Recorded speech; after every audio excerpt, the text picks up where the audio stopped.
So, I watched the penultimate episode of And Just Like That Season 2, and I must admit that some plot lines made me emotional. Carrie and Aidan's relationship gained much more substance and depth. The farewell to Stanford's character was lovely. LTW's plotline was heartbreaking. So join me as we explore this episode's poignant moments and surprising twists, setting the stage for an unforgettable season 2 finale. Carrie and Aidan are in the midst of moving to their fabulously lit 4-bedroom apartment. Carrie is packing her belongings, and it is revealed she has sold her iconic apartment to Lizette. Okay, but how was Lizette able to afford Carrie's place? She's a jewelry designer, sure, but her jewelry pieces were stolen, I don't know, a half year prior to this episode. I would expect such an event would have a massive influence on her financial situation, possibly even resulting in a minor debt. And even when Seema, who is a real estate agent, acknowledges that Lizette bought the apartment for a bargain price, I'm still unconvinced by this explanation. It is evident that the writers clearly want Carrie to get rid of that Greenwich Village apartment. They want her to close this chapter of her life once and for all, even though she sold her place twice in the SATC franchise and always managed to buy it back. But okay, this time around it will be different. There is no turning back, and her holding onto that apartment would send the viewers a glimmer of hope. She can always change her mind, and the writers don't want that. Fine, I get it. But throughout the season, there were many plot points certain characters hit which made a lot of sense for their character development, but the way the characters got to that point was often questionable for me, and this is one of those examples. I don't believe Lizette could afford to buy Carrie's apartment because A, I barely know her character, and B, the only meaningful thing that happened to her in the season was the robbery. So we should have gotten at least a couple of small scenes of Carrie and Lizette where, I don't know, Lizette would ask Carrie if she subscribes to the Ask Enid newsletter because the legendary Enid Frigg just recommended one of her bracelets or something, which would result in skyrocketing orders. Or maybe they could meet on the stairs and Carrie could compliment Lizette's designer bag, and she would say something like, "Oh yes, well, I treated myself since my jewelry line is doing so great lately," and then we would know, okay, this girl is doing great, making bank thanks to Carrie's nemesis, right?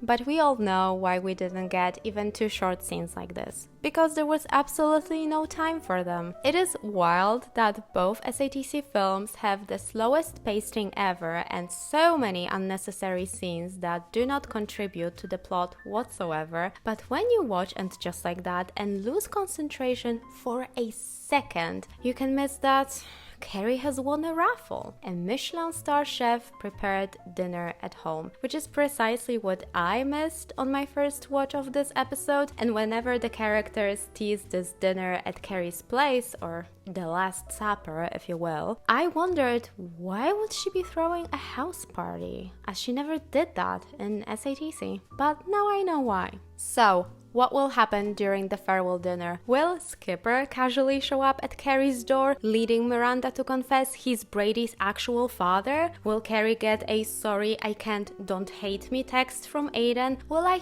finally get my Mr. Big faked his own death plotline? The anticipation is killing me! So feel free to drop your unhinged season finale predictions in the comment section. The crazier, the better.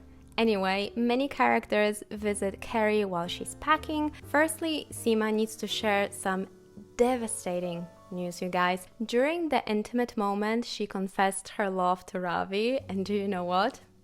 He said it back, leaving Seema terrified it all happened too quickly. So, firstly, Seema was miserable because she couldn't find love, and now she has found it. She's miserable because she can't control her emotions. Yeah. Relatable. Who hasn't been there?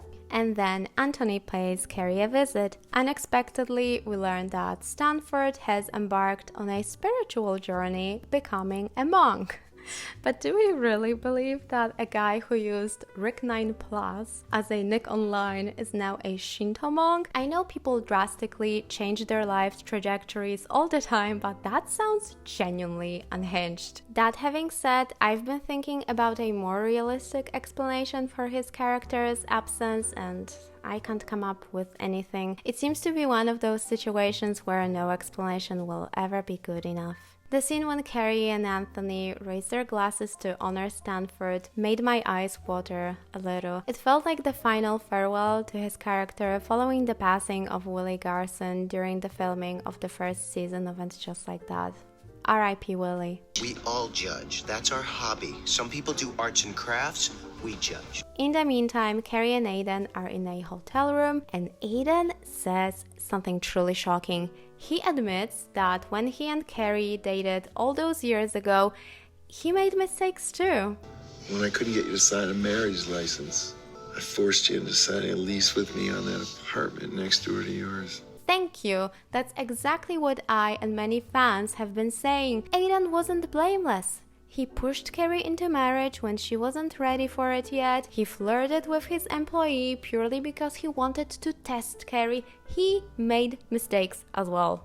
Next, Aidan gets a call from Kathy, his ex-wife. It turns out their youngest son, Wyatt, is severely injured and has been admitted to the hospital, so Aidan needs to fly back to Virginia urgently. Later, he calls Carrie to give her an update and breaks into a total meltdown. Now, about the meltdown scene. Yes, the acting is extremely exaggerated and cringy, but I am going to defend John Corbett a little bit. Hear me out. Many people don't realize that most performances are curated by the directors rather than the actors. I mean, in theory, it should be a collaborative relationship, but often it isn't. And in the latest episode of the Writers' Room podcast, when Michael Patrick King talked about directing, well, not John Corbett, but Kristen Davis said this. And then I thought, but there's more there. Kristen can do more. Oh, she was killing it, and you were like, no, more. For a while, I expected this could be how most of the scenes are directed on this show. I assume the first couple of takes are on the realistic side, but then the director keeps shouting, give us more, just more, even more, resulting in over-the-top acting. Obviously, I don't know if John Corbett had better takes of him crying or not, but I would encourage you not to always blame the actors for their performances, or at least not just them. Let's move on to LTW. So in the previous episode, she revealed to her husband that she was pregnant. And in this one, well, she goes from sharing the news with Charlotte to confronting her husband for not getting a vasectomy to finally waking him up in the middle of the night as she miscarried. Yes.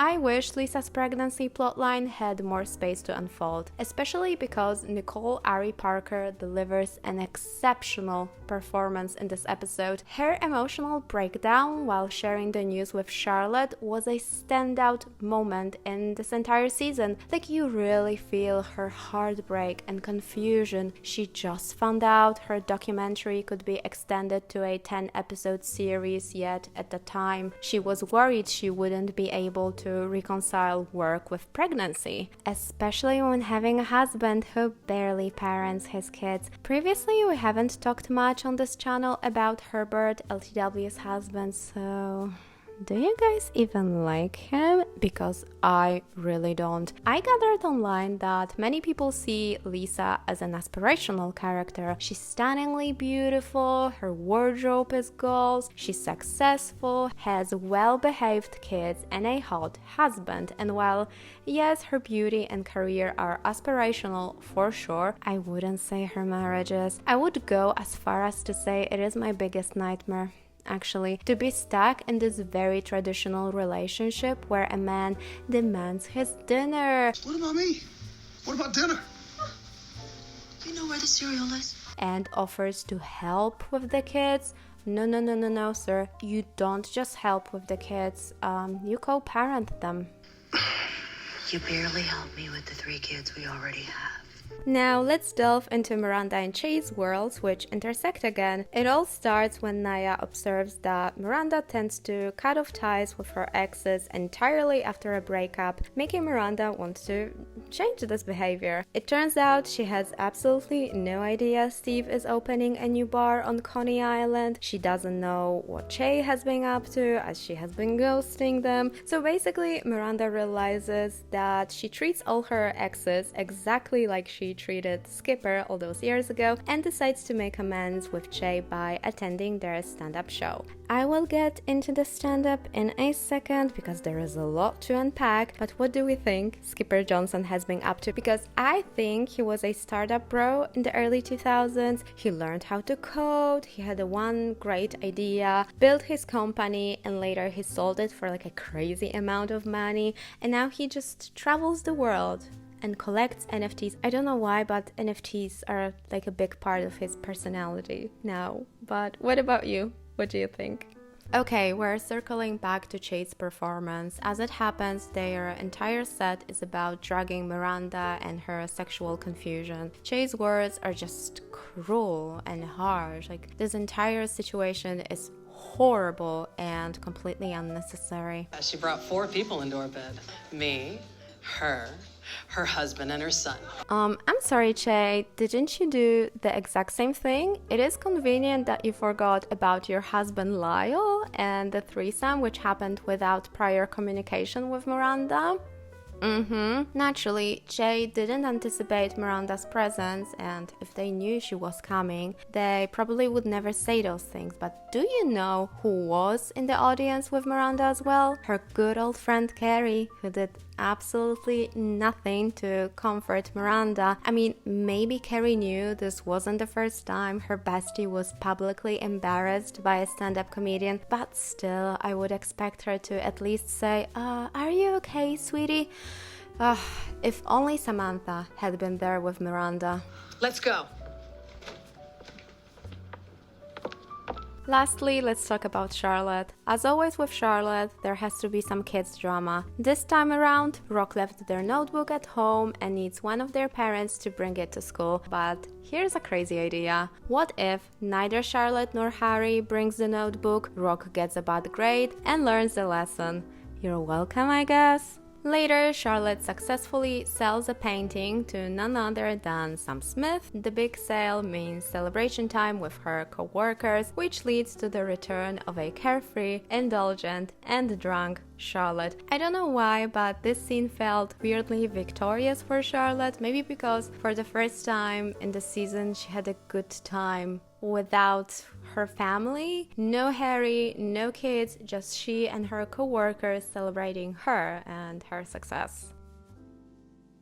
I struggle to rank this episode as it really feels like a first half of a movie. Also, everyone seemed to be pretty unhappy, except for Charlotte, but I love the development of Carrie and Aidan's relationship, the farewell to Stanford, the Skipper mention, and the return of a drunk Charlotte. What I didn't like though was the fashion. This episode was sponsored by waist belts. 1, 2, 3, 4, 5, 6, 7, 8, 9, 10.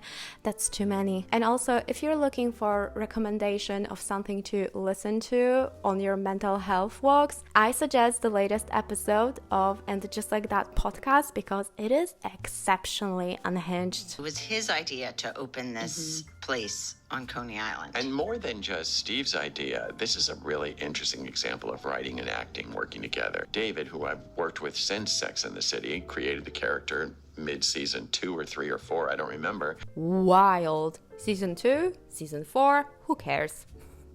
So yeah, 5 pigeon purses to stay on the safe side. I am so excited about the upcoming season finale and I can't wait to see Samantha next week. And you too. Bye guys!